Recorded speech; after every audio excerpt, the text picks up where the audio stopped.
22, right? 22 years old, that's right. 22. So what tools do you feel like you have in your life currently to take you to the next level in life? Because when I was your age, I didn't have social media, cell phones weren't as smart as they were.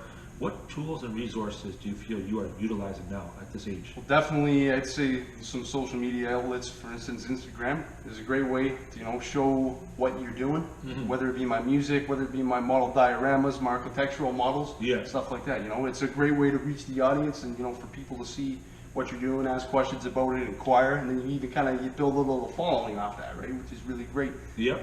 And I always say, social media is a great tool, but when used correctly, because it's important not to get too caught up in it. That's right. It can be very dangerous that way. You start comparing yourself to other people where they're at, and they could be on chapter 50, right?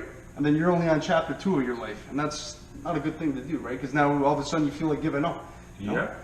Because it's, as I said, I keep saying this over, it's perception that people like to show that they're living this dream life. They're 20 years old, traveling and driving these sports cars, and I don't think that's true, because when I meet them, it's just it doesn't exist. That's right. That's right. It's not always sunshine and rainbows, right? Yeah. And that's the problem. But why post that though? Like, I don't understand.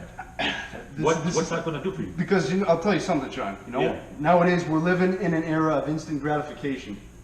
Where people, they're not able to stick with things.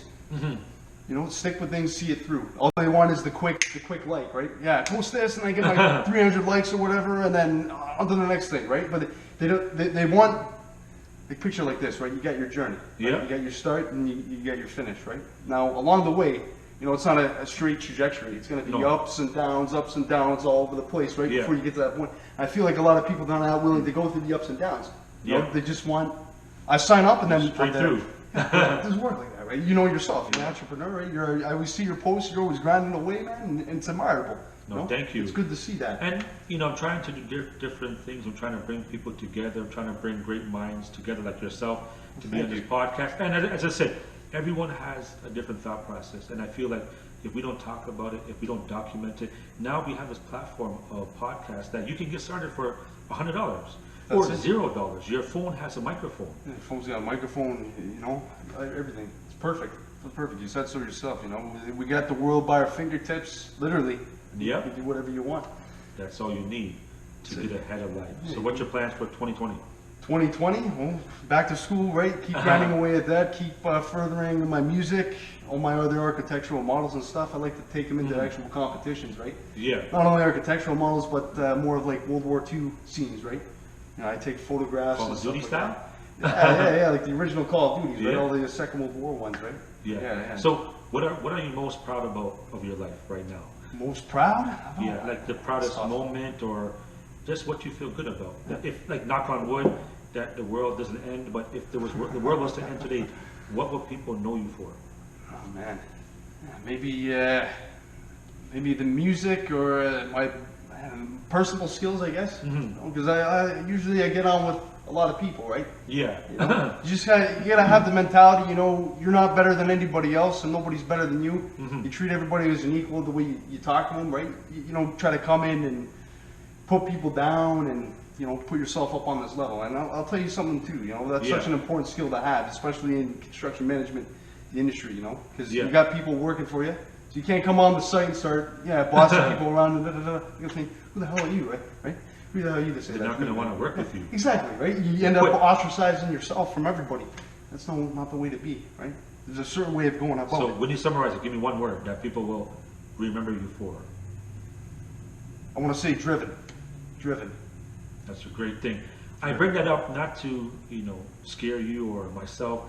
I just feel like, we have to leave a positive impact on our community, on our families and people that we interact with. I think that people are so caught up in this everyday life about the hustle and bustle. I gotta buy the best car.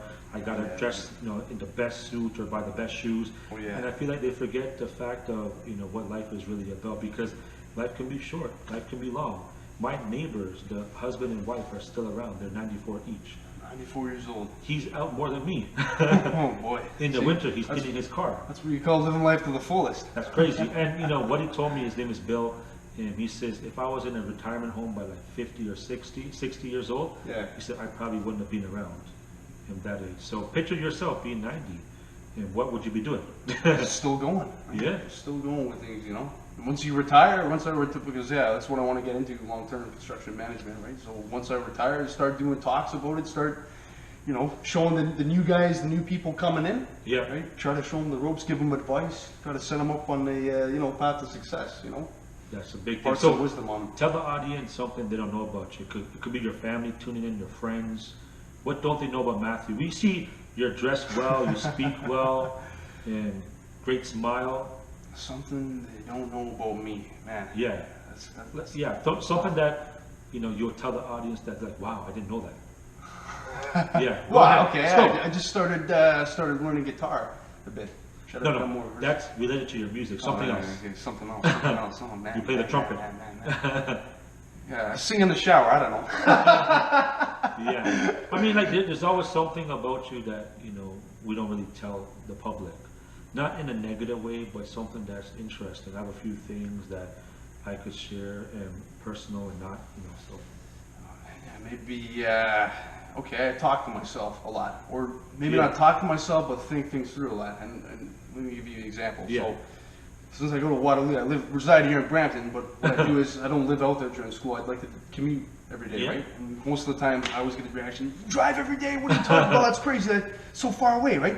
But I was, you know what? I like it because it gives me time to think Yeah. about things. You know, it's about an hour one way, right? So every Wow. day, that's 2 hours a day driving, right? And that's a lot of time to just, at the end of the day, you know, you put your music on, or turn the music off, put the windows down when the weather's nice, and just go. And as you're driving down the 401, or I take the back roads, you know, up to Yeah. Guelph and whatever, but you know, Avoid the traffic. yeah, exactly. You're able to process things. What's going on in your life? You know, you think things through. You think things over again. You say, okay, what's going on here? Yeah. Maybe I want to do this, or maybe I could look at it this way. You know, because I feel like that's a problem nowadays in society. People that don't give themselves time to think and just disconnect. Because we're always everybody's on the phone all the time, constantly doing this, Yeah. right? They're constantly getting information here, bombarding themselves, right? They're seeing Instagram posts, Facebook my posts, God. messages, right? Overwhelming. Constantly trying to fit in and all this stuff, right? And it's like, yeah, just put it down and look at your life at large and figure out what's going on with things, right? Do you feel like it's negative to overthink things? Sometimes it is. Yeah, It 'cause can if you be. just, oh, I'm going to do it, then you start thinking about it, you question yourself. I know a lot of friends that overthink it, and Oh, that yeah. results to no action. I call it, I want to say like information coma or whatever. You put yourself in a coma, right? When Yeah. you overwhelm yourself so much that you end up, you just say, you know what, I'm not going to do anything. Like I'll give you an example, like with my modeling, my architectural models. Yeah. I like to go on YouTube and you look at, you know, guys with different techniques and stuff like that for painting or making things, right? And, you know, for, let's say one task, right? There's 4 different videos on it. Yeah. Somebody says do it this way, another person says do it this way. And then before I take my notes, right? Say, okay, this guy did this person did this. And then, you know, you put it off, right? You're like, all right, I don't know how to start. Yeah. But the best way is to just kind of jump in and figure it out. That's right. Jump in and figure it out, right? Because I feel like if you jump in, just say that you're on vacation, the water's a bit cold. I feel like if you just dive in or put your toes in and then jump in, your body will adjust to it. You will adjust to the water, and that's when you become comfortable. And once you start getting comfortable, then that's when you start to do great things. So 100%, Sean. You it's put just a it huge thing. beautifully. Put it beautifully. So I'm going to leave you with, in 30 seconds to a minute, to leave Okay. a key takeaway from our talk. Key takeaway from the talk. All right. Number 1, don't believe the hype. Number 2, keep it real. You know, keep things real in your life, right? Always just, you got to stay grounded. Stay grounded. Even when you reach up here, you still got to keep yourself grounded because you know you may lose things. You, like you said, you know, tomorrow could all be gone. So, yeah, and then remember people along the way, you know, and be willing to give back. That's such another important thing. You know, be thankful for where you've gotten to, be thankful for what you have, and never forget who helped you along the way. You know, don't forget where you came from, whether it be your background, whether it be your friends, whatever it is. You know. That's right. all you gotta say. Just keep on keeping it real, man. Thank you. And I'll add to that. Be authentic. You have all the resources in front of you. You have the internet. You have your family and friends, your cell phone. Do not take that for granted because everything is in the palm of your hands. There's no excuses to not be successful. Surround yourself with great people, This is it. great like-minded people that can bring you to the next level, no matter what you're dealing with. This is Push it. through it. That's it. You Keep can on do it. persevering. You Be know? like Matthew. Oh, Live your thank best you very life. much. Thank you so much for joining me. Shaun, thank you very much. Got to It's press been the a button pleasure. here, my famous button. All right. Let's go! Woo! Let's go. Let's go. So I'll just play it back a bit. I'll just show you the audio quality. All right.